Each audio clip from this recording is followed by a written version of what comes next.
네, 이번 4.13 총선은 유독 큰 이슈가 없이 흘러가는 양상입니다. 각 지역의 민심은 시시각각 변하고 있습니다.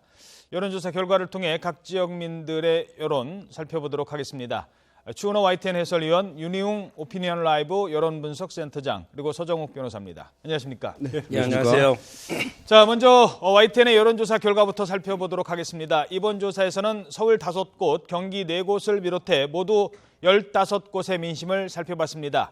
수도권 접전지에서 야당 후보가 대체로 우세를 보이고 호남에서는 더민주와 국민의당 사이의 초접전이 펼쳐지고 있었습니다. 유지연 앵커가 요약했습니다. 서울 용산입니다. 새누리당 황춘자 후보, 더불어민주당 진영 후보가 오차 범위 내에 있습니다. 마포갑은 더불어민주당 노웅래 후보가 새누리당 안대희 후보에 20.4%포인트 앞서 있습니다. 구로갑입니다. 새누리당 김승재 후보에 더불어민주당 이인영 후보가 12%포인트 이상 우세를 보입니다. 영등포갑은 새누리당 박성규 후보 36.4%, 더불어민주당 김영주 후보 33.2%, 3.2%포인트 차이입니다. 강동을도 접전입니다. 새누리당 이재영 후보 31.9%, 더불어민주당 신재건 후보 35.5%입니다. 경기도로 가보겠습니다. 성남 수정은 더불어민주당 김태년 후보가 새누리당 변환봉 후보에 18%포인트 이상 앞서갑니다. 구리시에서는 새누리당 박창식 후보와 더불어민주당 윤호중 후보의 지지율 차이가 7.4%포인트입니다. 군포갑에서는 새누리당 심규철 후보가 더불어민주당 김정우 후보에 7.7%포인트 이기고 있지만 군포홀은 더불어민주당 이하경 후보가 39.6%로 30.4%의 새누리당 금병찬 후보에 앞서고 있습니다. 대전 유성을은 차이가 큽니다. 더불어민주당 이상민 후보가 새누리당 김신호 후보에 23.2%포인트 격차로 1위를 달리고 있습니다. 청주 흥덕은 새누리당 송태영 후보와 더불어민주당 도종환 후보가 3.9%포인트 차이의 박빙 승부를 보이고 있습니다. 천안을은 더불어민주당 박완주 후보가 새누리당 최민기 후보의 15%포인트 정도 우세입니다. 호남권입니다. 해남 완도진도에서 더불어민주당 김영록 후보, 국민의당 윤영일 후보의 차이가 불과 0.8%포인트입니다. 역시 더불어민주당과 국민의당이 맞붙은 광산을도 이용섭 권은희 후보가 오차 범위 내 접전을 보이고 있습니다. 경남 김해을은 더불어민주당 김경수 후보가 과반에 가까운 지지율로 새누리당 이만기 후보에 비교적 여유 있게 앞서 있습니다. 이번 조사는 YTN이 마크로밀 엠브레인에 의뢰해 지난 3일부터 5일까지 진행됐으며 오차 범위는 95% 신뢰 수준의 플러스 마이너스 4.4%포인트입니다. 자세한 내용은 YTN 홈페이지와 중앙선거 여론조사 공정심의위원회 홈페이지에서 확인하실 수 있습니다. 네, 일단 15곳 YTN이 실시한 여론조사 결과를 살펴봤습니다. 먼저 윤희웅 센터장님, 그 여론 전문가로서 지금 YTN 조사에 좀 관심이 가는 지역 어느 지역이십니까? 일단은 저는 서울 용산 상당히 이제 주목 가는 지역이라고 할 수 있겠는데요. 예. 이 지역 애초에는 이제 진영 의원이 사실 당으로 옮기게 되면서 그러면은 더불어민주당으로 당적으로 옮기게 되면서 진영 의원의 손쉬운 승리가 될 것으로 예상하는 시각이 많았었거든요. 예. 그런데 지금 보면은 이제 새누리당의 황춘자 후보도 상당히 높은 지지율을 보이고 있어서 오차 범위 내 접전을 보이고 있거든요. 예. 지금 이제 진영 후보가 약간 앞서고 있긴 합니다만은 다른 조사들에서는 거의 박빙의 승부 나오는 조사 결과들도 있고요. 보면은 이제 황춘자 후보 같은 경우는 여성 군인 출신으로서 상당히 어쨌든 입지전적인 인물이더라고요. 그리고 지난번 지방선거 때 구청장 출마를 했기 때문에 빠르게 새누리당 조직표라든가 새누리당 이제 여권 성향층 표를 흡수를 하고 있는 상황이고 이 지역이 강남과 좀 비슷한 강북의 강남이라고 불리는 지역이거든요. 그렇죠. 그러니까 여당 지지세가 높죠. 맞습니다. 그런 지역성도 영향을 주고 있어서 지금 진영 후보가 다소 앞서 있긴 합니다만은 지명도 면에서도 그러나 마지막까지 승패를 알 수 없는 접전 지역으로 갈 가능성이 매우 높아 보입니다. 진영 후보가 만약에 승리를 한다면 여당에서 바로 야당으로 네. 당적을 옮기고 승리를 한 이런 케이스도 좀 주목을 받을 수 있을 것 같아요. 그렇습니다. 그렇게 될 경우에는 사실은 정치적 의미가 크게 부여될 수밖에 없는 것이겠죠. 왜냐하면 대통령과 가까웠던 사람이고 정치밖에서 장관을 현역에서 이제 이번 정권에서 장관을 지낸 것이니까 그런 면에서 봤을 때 정권에 대한 어떤 부정적 타격 이런 것들이 상당히 이제 의미 부여가 될 수 있는 지역이라고 할 수 있겠습니다. 예. 서정욱 변호사는 어느 지역 살펴보시겠습니까? 예, 저는 그 광주 광산을입니다. 예. 더민주당의 이용섭 후보하고요. 그다음에 국민의당의 권은희 후보가 붙고 있는데요. 지금 현재 그 광주에서 그 녹색바람 국민의당 지지율이 확 뛰고 있지 않습니까? 그렇죠. 따라서 이게 그 광주 싹쓸이를 막을 수 있는가 없는가 마지막 이게 보루라고 보이고요. 최근에 그 광주 전라도에서 이제 그 더민주당이 고전한 게 세 가지 이유로 봅니다. 예. 첫째는 이제 그 비례공천 파동을 거치면서 친노 친문 패권 이미지, 운동권 이미지가 강화됐고, 예. 그리고 두 번째는 이제 그 김종인 위원장이 왜 호남 대통령을 하면서 연고를 강조했는데 이게 과거에 인터뷰하고 모순되는 위선적인 이미지를 보였어요. 옛날에는 이게 그 6.25 때 1, 2년 살았다 했는데 이번에 그 초등학교, 중학교 나온 것처럼 한 게 약간 이게 부정적인 이미지를 줬고요. 예. 그리고 이제 그 지나치게 신진 인사, 지명도가 없는 신인 위주로 공천하다 보니까 상당히 그 고전하고 있거든요. 예. 따라서 이게 이 지역마저 만약에 뺏긴다면 완전히 광주를 싹쓸이를 줄 수도 있는 따라서 이게 아주 중요한 지역이 아닌가. 지금 현재 여론은 제가 무등일보나 다른 또 신문을 보니까 또 권은희 후보가 앞선 것도 있고요. 예. 지금 YTN에서는 이용섭 후보가 앞선 게 좀 많긴 하지만 상당히 그 백중세가 아닌가 이런 생각이 듭니다. 예, 사실 그 지금 오차범위 안에의 접전이기 때문에 여론조사 기관마다 조금씩 다를 수 있다는 점 분명히 말씀드리겠습니다. 이 조사가 다는 아니라는 것이죠. 그런데 이용섭 후보 같은 경우는 지난번에 광주시장도 이제 양보를 하고 지역에서는 튼튼한 그런 민심을 갖고 있고 권은희 후보 같은 경우는 지난번에는 당적을 바꿨지만 결국은 반노 정서 이걸 대변하고 있기 때문에 관심을 간다고 볼 수 있는 거 아니겠습니까? 예, 그렇죠. 이게 그 광주에서 아마 유일하게 어떤 뭐 지역 기반 이걸 가지고 있는 게 이용섭 후보가 아닌가. 왜 다른 분들은 거의 신인들 예. 위주이기 때문에 이런 생각이 듭니다. 예. 알겠습니다. 네, 준 의원께서는 어느 지역이 관심이 있습니까? 저는 경기 구리로 정했는데요. 예. 먼저 그 구리에 대해서 말씀드리기 전에 두 가지를 먼저 말씀드리고 싶은데 예. 내일부터 여론조사가 공표 금지가 됩니다. 그렇죠. 실시는 하지만 그렇습니다. 방송에는 못 나오죠. 그렇습니다. 그러니까 사실상 지금 요번에 실시된 여론조사가 공표될 수 있는 마지막 그 여론조사라는 걸 염두에 두시면 좋겠고요. 예. 앞으로는 뭐 여론조사에도 이거보다 더 진전된 여론조사 결과는 시청자들 여러분 받아보실 수 없습니다. 그렇죠. 그리고 또 하나는 YTN이 실시한 여론조사는 유선전화, 대부분의 여론조사가 유선전화를 합니다만은 저희는 유선전화와 그 휴대폰 패널들을 반영한 섞은 전화다. 예. 그래서 젊은 층의 의견들이 상당히 반영돼서 어떻게 보면은 그 일반 유선전화보다는 조금 더 현실에 가까이 다가가려고 했다라는 점은 말씀을 드리겠습니다. 예. 먼저 경기 구리 말씀을 드리면요. 왜 제가 경기 구리를 정했냐면은 이번 총선에는 국회의원 선거뿐만 아니라 시장 선거가 진행되는 곳이 8곳이 있습니다. 전국적으로. 경남 김해도 그렇고요. 경기 구리도 마찬가지로 시장 선거도 같이 진행이 됩니다. 지금 보면은 더불어민주당 윤호중 후보가 새누리당 박창식 후보를 7.4%포인트 앞서는 것으로 돼 있습니다. 예. 역시 그 오차범위 내에 있기는 하지만은 이게 왜 관심을 기울이냐면은 사람 심리가 보통 뭐 2개 찍을 때는 줄투표할 가능성이 있습니다. 그렇죠. 그러니까 이게 지방선거에서 시장도 나타날 그렇지. 때 서울시장 찍으면은 같은 당 소속 구청장 선거 이렇게 찍는 그런 경향이 나타나는 과거 사례가 있었는데 예. 이번 경우에는 비중 있는 선거를 3개를 해야 된단 말이죠. 예. 그래서 사람 심리가 3대 0으로 찍으면은 야 내가 너무한 거 아니야? 아하. 그래서 2대 1로 갈 가능성이 상당히 있다라는 겁니다. 그래서 그런 변수가 이런 시장 선거를 같이 치르는 데서 어떻게 반영이 될지 그것이 상당히 좀 관심 가는 그 대목이라고 할 수 그렇죠. 있습니다. 아마 유권자 여러분들께서도 시청자 여러분들께서도 보면 이 당에서는 내가 알기로는 국회의원 후보가 이분인데 다른 사람 이름이 있는데 보면은 시의원이거나 또는 뭐 이렇게 자치단체장 출마하신 경우도 있습니다. 자, 그럼 계속해서 중앙일보가 발표한 주요 격전지 여론조사 결과도 몇 곳 살펴보도록 하겠습니다. 자, 중앙일보 조사 함께 살펴보도록 하겠습니다. 먼저 경기 수원무입니다. 수원무에서는 새누리당 정미경 후보 33%, 더민주당 김진표 후보 39.7%로 김진표 후보가 앞서는 것으로 나타났습니다.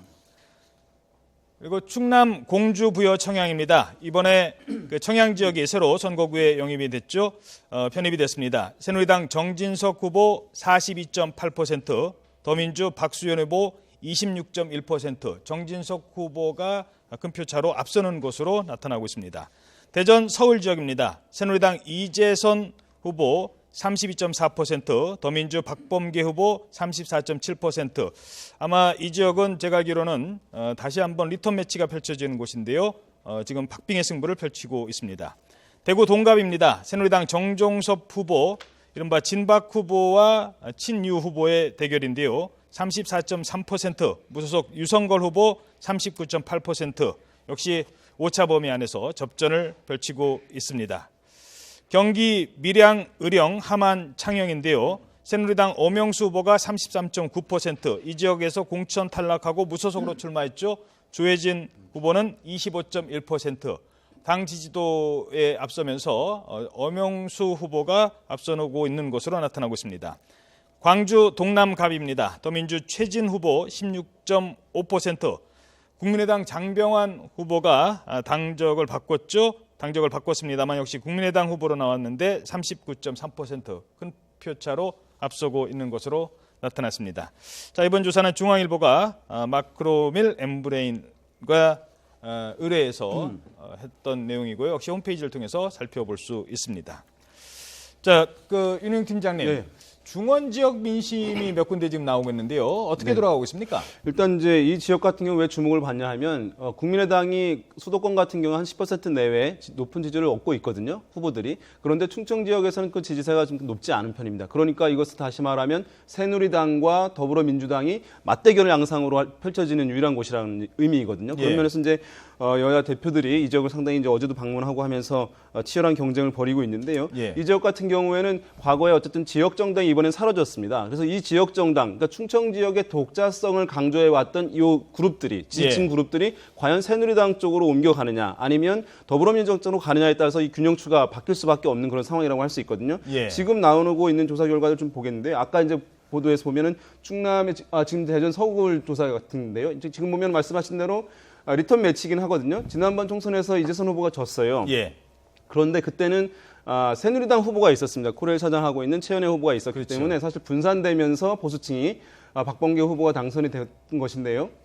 지금 같은 경우는 이재선 후보가 자유선진당 출신이거든요. 예. 그러니까 아마도 지금 격차가 박범계 후보가 다소가 이제 오차 범위 내에서 앞서고 있는데 팽팽한 접전이죠. 이런 충청권의 독자성을 좀 강조하는 그런 것을 우호적으로 바라보는 지지층들을 이재선 후보가 흡수할 경우에는 자유선진당 출신이니까 아마 또 승부는 알 수 없는 상황으로 전개될 가능성을 배제할 수가 없다고 할 수 있겠고요. 공주부여 청양은 어떻습니까? 공주부여 청양은 이제 이 지역 굉장히 주목되는 지역이죠. 왜냐하면 이완구 전 총리가 이 지역 지역구였고 또 그렇죠. 박수현 의원 지역구 합쳐진 것이거든요. 그런데 이완구 전 총리가 이제 출마를 못하게 되면서 정진석 후보가 이제 출마를 했는데 화려한 경력을 가지고 있죠. 사실은 JP를 통해서 이제 정계에 입문했거든요. 그런데 지금 보면 박수현 후보 같은 경우는 충남지사인 안희정 의원의 최측근입니다. 예. 그러니까 사실은 보면 거물급들의 측근의 대결이라고 할 수 있는데 그래서 신구 간의 대결이다 이런 얘기를 하고 있는데요. 지금 보면 지지율에서 정진석 후보가 42.8%로 박수현 후보를 상당한 격차로 이제 앞서고 있는 상황이기 때문에 이 지역의 어쨌든 보수적 정서 이런 부분들이 정진석 후보에게 다소 이제 힘을 실어주고 있는 그런 양상입니다. 예. 변호사님은 어느 지역 한 곳 더? 예, 저는 그 경기 수원무를 보고 싶은데요. 새누리의 그 정미경 후보하고요. 그다음에 그 더민주의 김진표 후보가 붙고 있는 지역입니다. 아마 이게 올해 총선이 122석이 수도권 아닙니까? 그 중에 이거 60곳이 경기도인데요. 그 중에 그 용수 라인, 용인과 수원이 9곳입니다. 예. 그러니까 아마 이게 그 경기도 최고의 승부처죠. 그렇죠. 그리고 수원무는 이제 그 가벌병정 무할 때 우리 헌정 최초로 5번째 무 지역이 신설된 그렇죠. 이런 이제 그 의미 있는 지역인데 이 정미경 후보는 이제 그 검사 출신의 재선 의원이고요. 예. 그다음에 그 김진표 후보는 다 알다시피 경제부총리, 교육부총리를 지낸 분입니다. 아마 이게 그 이 지역에서 이긴 후보가 아마 그 당이 어떤 경기도 전체의 어떤 성패를 좌우하는 상당히 그 중요한 지역이 아닌가 보고요. 현재 여론은 김진표 후보가 앞선 게 약간 많긴 하지만 또 이게 어떤 여론은 정미경 후보 앞선 것도 있고 엎치락뒤치락 하고 있습니다. 따라서 이게 그 상당히 관심이 가는 지역이 아닌가 이렇게 생각합니다. 예. 주 의원께서는 이 전반적인 지금 중앙일보 그리고 앞선 YTN 조사, 앞서 말씀하신 대로 이제 여론조사 내일부터는 방송이 안 되기 때문에 그렇습니다. 유권자들이 어느 부분에 좀 주목을 해야 되는지 좀 설명을 해주시죠. 일단 지금 선거전 막판이 되면은 지금까지 선거전 여론조사 부분은 그냥 참고만 예. 하시면 될 것 같고요. 그리고 이제 그 선거 공보물이 다 가정으로 배포가 됐을 겁니다. 예. 이제는 그거를 꼼꼼히 보시고 그리고 뭐 요즘 뭐 인터넷이나 이런 것이 발달돼 있으니까 한번 후보에 대한 그 경력 그리고 또 공약 이런 것들 한번 꼼꼼히 보시는 것이 어떨까? 그게 가장 중요한 유권자들의 포인트가 아닐까 저는 그렇게 생각이 됩니다. 예, 알겠습니다. 저희도 참고로 말씀을 드리겠습니다. 먼저 추은호 의원께서 말씀하신 참고 자료라는 점 분명히 말씀드리겠습니다. 여론조사 결과가 결과는 아닙니다. 그리고 두 번째, 지금 1, 2위를 중심으로 저희들이 발표를 하고 보여드리고 있는데요. 다른 후보들도 있습니다. 그분들께 좀 양해 말씀드리겠습니다. 이 편의상, 방송 편의상 1, 2위 중심으로 말씀드린다는 점도 다른 후보들께는 좀 죄송합니다만 그런 부분도 양해 말씀을 좀 부탁드리겠습니다. 계속해서 지금 새누리당과 각 당의 이제 큰 전략을 한번 살펴보도록 하겠습니다. 새누리당 어제부터 어렵다 이제는 뭐 130석도 어렵다 계속 얘기 나오고 있어요. 이거 어떤 전략이죠? 정말 그런 겁니까? 일단 엄살이냐 아니면은 실제 위기의식이 그렇게 위기감이 심한 거냐라는 그 두 가지 측면이 있는데요. 예. 둘 다라고 저는 생각이 됩니다. 아하. 실제로 그동안 지난 그저께 밤에 그 선대위회의가 갑자기 열리지 않았습니까? 예. 그때 이제 제시됐던 것이 130석도 좀 감당은 어렵다라는 이야기가 나온 게 그동안 조사했던 여론조사 방식을 좀 바꿔서 그 휴대전화를 이용해서 해보니까 상당히 수도권이 위태로운 상황이다라는 그런 결론을 새누리당에 내린 것 같습니다. 아하. 그리고 거기 그 근본 원인은 50대, 60대 층의 투표를 안 하겠다라고 하는 층이 많다라는 거죠. 예. 그건 결국 새누리당의 강한 지지 기반인 그 전통적인 지지 기반인 고령층의 투표 기피 현상이 두드러진다. 그래서 그 집토끼를 잡아야겠다라는 전략으로 지금 선회하고 있는 겁니다. 그래서 김무성 대표가 선거 유세 때 이럴 때 요즘 말하는 게 새누리당이 과반이 안 되면은 박근혜 정부 식물 정부 된다. 이런 발언 자체가 그 새누리당의 전통적인 고정적인 콘크리트 지지층들을 확보하기 위한 외연 확장이 아니라 이젠 집토끼 단속을 해야겠다. 그런 전략으로 지금 선회하고 진행하고 있습니다. 알겠습니다. 자, 그러면 김무성 대표의 그 각 당의 입장을 한번 듣고 얘기를 나눠보도록 하죠. 김무성 대표, 김종인 대표, 그리고 안철수 대표의 이번 선거에 임하는 각 당의 전략을 잠시 들어보도록 하겠습니다. 80석을 달라고 눈물로 호소해야 되겠다 이렇게 했는데 뭐 우리가 요번에 공천 파동을 겪으면서 뭐 다 물건을 가버렸습니다. 107석 정도만 달성을 하면은 그래도 현상 유지는 하지 않았느냐 하는 그 야당이 분열된 상태가 아니라면은 거의 과반수도 상상할 수 있겠지만 보수적으로 잡아도 20석 이상을 예상하고 있습니다. 네, 지금 각 당의 얘기를 좀 들었습니다. 그런데 아직까지 새누리당의 그 읍소 전략이 계속 펼쳐지고 있는데요. 자, 변호사님, 이 읍소 전략이 통할까요?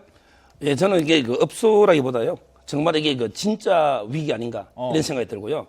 실제 옛날에 김무성 대표가 춘내 불사춘이라고 했는데 예. 제가 보기에는 이게 음동설안이 아닌가, 정말 이게 그 위기 아닌가, 음동설안 이런 생각이 드는데 이유는 이제 이거 세 가지입니다.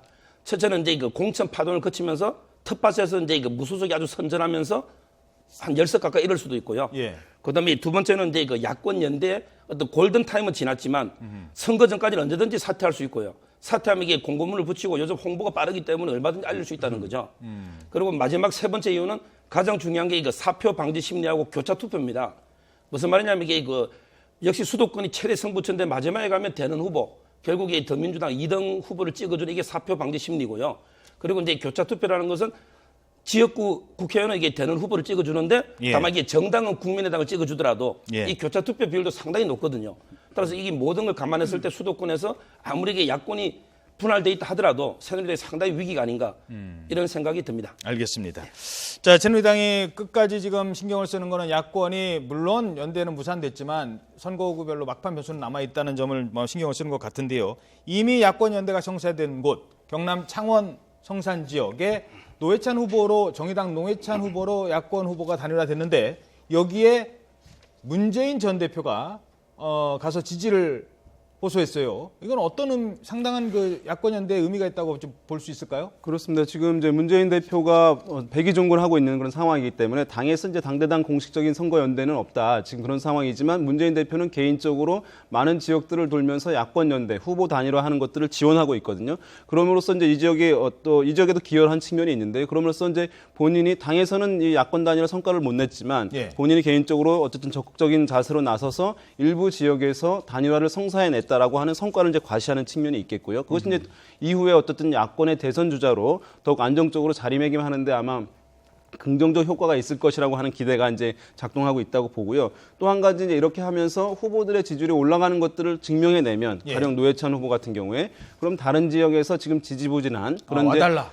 지역에서 야권 단일화 좀 중지해달라, 또 지원 요새를 해달라라고 하는 요청들이 있기 때문에 어쨌든 야권 단일화, 선거 연대의 어떤 추가적인 성과를 거둘 수도 있는 것이거든요. 그런 이제 다목적 포석으로서 지금 적극적인 야권 연대 후보 단일화 장소에 가서 선거 유세 지원을 하고 있는 것으로 좀 분석할 수 있을 것 같습니다. 네, 그래서 실제로 뭐 여수라든가 이런 지역에서는 문재인 후보 좀 와달라라고 하는 그렇습니다. 지역도 있다고 합니다. 그런데 과연 문재인 후보가 여수를 갔을 때 여수에만 영향을 미치면 좋은데 뭐 다른 지역도 이 더불어민주당 지도부에서는 좀 신경을 좀 쓰는 것 같고요. 문재인 대표, 전 대표 과연 호남 지역 가는 게 좋을까요? 어떻게 보십니까? 저는 반드시 가야 된다고 생각을 합니다. 왜냐하면 지금 뭐 현재 국민의당의 그 바람 때문에 그 더불어민주당이 상당히 호남에서 얻을 수 있는 의석이 점점 줄어들고 있는 것이 현실입니다. 예.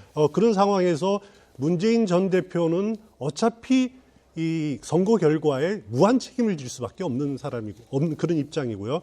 또 김종인 대표의 호남 공략 마케팅이 이제는 한계에 도달한 것이 아니냐. 이 상황을 타개할 수 있는 사람은 오로지 문재인 전 대표밖에 없다. 그리고 문재인 전 대표 만약에 본인이 대권 주자를 꿈꾼다면은 이건 본인이 돌파해야 되고 본인이 피하려고 되는 문제는 아니다. 예. 그래서 뭐 광주든 호남을 가서 석고대제를 하든 아니면 삼보일배를 하든 솔직하게 털어놓고 그리고 확실한 메시지를 전달해야 된다. 그 확실한 메시지는 선거 끝난 이후에 도로 문재인당으로 되는 일은 없을 거다라는 그런 분명한 메시지를 전달해서 호남 유권자 마음 사로잡아야 된다. 저는 그렇게 생각이 됩니다. 예.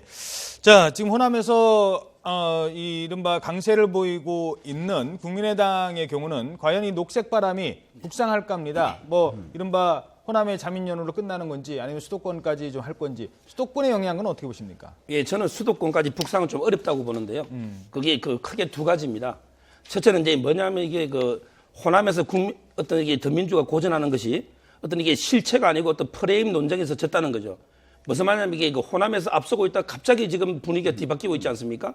그럼 이게 그 이유가 호남 정치복은 친노 패권 청산인데 그럼 이게 1, 2주 사이에 갑자기 친노 패권이 강화되냐? 그게 아니고 결국 이게 프레임 논쟁에서 이제 깨졌기 때문에 지금 지지율이 급변하고 있는 거고요. 예. 그다음에 두 번째 이유는 이게 호남 지지율이 국민의당이 상승한 게 호남의 사이 안철수의 역할이라기보다는 예. 결국은 이제 저는 천박정으로 보는데요. 예. 천정배, 그다음에 박지원, 그다음에 정동영의 역할입니다.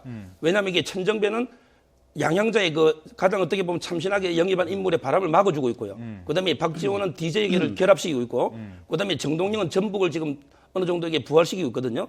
따라서 이 세 분의 역할이 아주 크게 작용했습니다. 그런데 그 세 분이 충청이나 수도권에 영향이 없잖아요. 따라서 이게 녹색 바람이 충청을 넘어서기는 좀 이게 쉽지 않지 않나 이런 생각이 듭니다. 알겠습니다. 자, 이런 가운데 이번 주 금요일과 토요일 20대 총선 사전투표가 시작이 되는데요. 사전투표라는 걸 아직도 잘 모르시는 분들이 있어서 어떤 것들인지 지금부터 먼저 간단하게 설명을 드리겠습니다. 연빈나 앵커가 준비했습니다. 네, 4.13 국회의원 총선거 이제 일주일 앞으로 다가왔습니다. 만약 당일에 피치 못할 사정으로 투표장에 가기 어렵다면 사전투표를 하는 방법이 있습니다. 자, 여기서 제가 문제 하나 내겠습니다. 사전투표를 하려면 미리 신고를 해야 할까요? 과거 부재자 투표와는 달리 사전투표는 사전 신고할 필요가 없습니다. 부재자 투표는 2년 전 사전투표제로 흡수됐고요. 사전투표는 2013년 4.24 재보궐선거 때부터 시작됐습니다. 사전에 투표할 계획이라면 모레죠. 8일 금요일이나 9일 토요일에 투표소를 찾아가면 되는데요. 꼭 자신의 주소지가 아니더라도 가까운 주민센터 등에 차려진 사전 투표소에 가면 투표를 할 수가 있습니다. 물론 신분증은 꼭 챙겨가야겠죠. 저도 사전 투표할 생각인데요. 중앙선거관리위원회 홈페이지에서 사전 투표소 위치를 확인하시고요. 소중한 한 표 꼭 행사하시기 바랍니다. 네, 연빈 앵커도 사전 투표한답니다. 이 사전 투표가 실제로 투표 결과에 좀 영향을 미칠까요? 그러니까 지금 전국적 선거에 적용된 것은 이제 지난 지방선거죠. 이번에 이제 두 번째인데 지방선거 이제 사전투표제가 적용되기 전과 적용된 후를 이제 비교해 봤을 때 그러면 동일한 선거를 비교해 봐야 되니까 그렇게 크게 증가한 것은 아닙니다. 전체 투표율이 약간 이제 증가를 한 것인데요. 그 전에는 54.5%였는데 사전투표제가 됐을 때 지난 지방선거는 56.8%니까 약간 미묘하게 이제 증가한 부분인데요. 그러나 이제 이것 가지고 전체 투표율의 증가를 뭐 효과가 없다고 단정할 수는 없습니다. 왜냐하면 그 20대랑 30대 젊은 층에서는 효과가 상당히 큽니다. 특히 이제 20대 같은 경우에 투표율이 과거에 한 40% 정도였는데 지난 지방선거 48%까지 올랐거든요. 오히려 이제 30대보다도 높았어요. 예. 그러니까 이것은 왜 20대가 이 효과를 많이 얻냐 하면은 실제 거주지와 주민등록 주소지가 불일치한 비율이 20대가 가장 높습니다. 왜냐하면 지방에서 수도권 학교로 가거나 좀 직장으로 옮긴 경우, 그런 경우들은 과거에는 부재자 신고를 해야 되는 상황이거나 직접 내려가야 되는데 그런 불편이 없어졌거든요. 투표율이 이제 늘어나면서 주변에 아무 데서 투표할 수 있기 때문에 그런 면에서 봤을 때 젊은 층의 투표율 제고 효과는 분명히 있다. 그리고 이제 전체 사전투표는 한 10% 내외로 나오고 있는 상황인데요. 많은 부분들은 이제 노년층 같은 경우는 당겨서 투표하는 비율은 이제 많이 있고요. 그런 면에서 봤을 때 그 투표율 제고 효과는 이제 젊은 층에 주로 집중되고 있다는 점 말씀드리겠습니다. 알겠습니다. 네, 사전투표 여기까지 나눠봤습니다. 세 분 오늘 말씀 고맙습니다. 네, 감사합니다.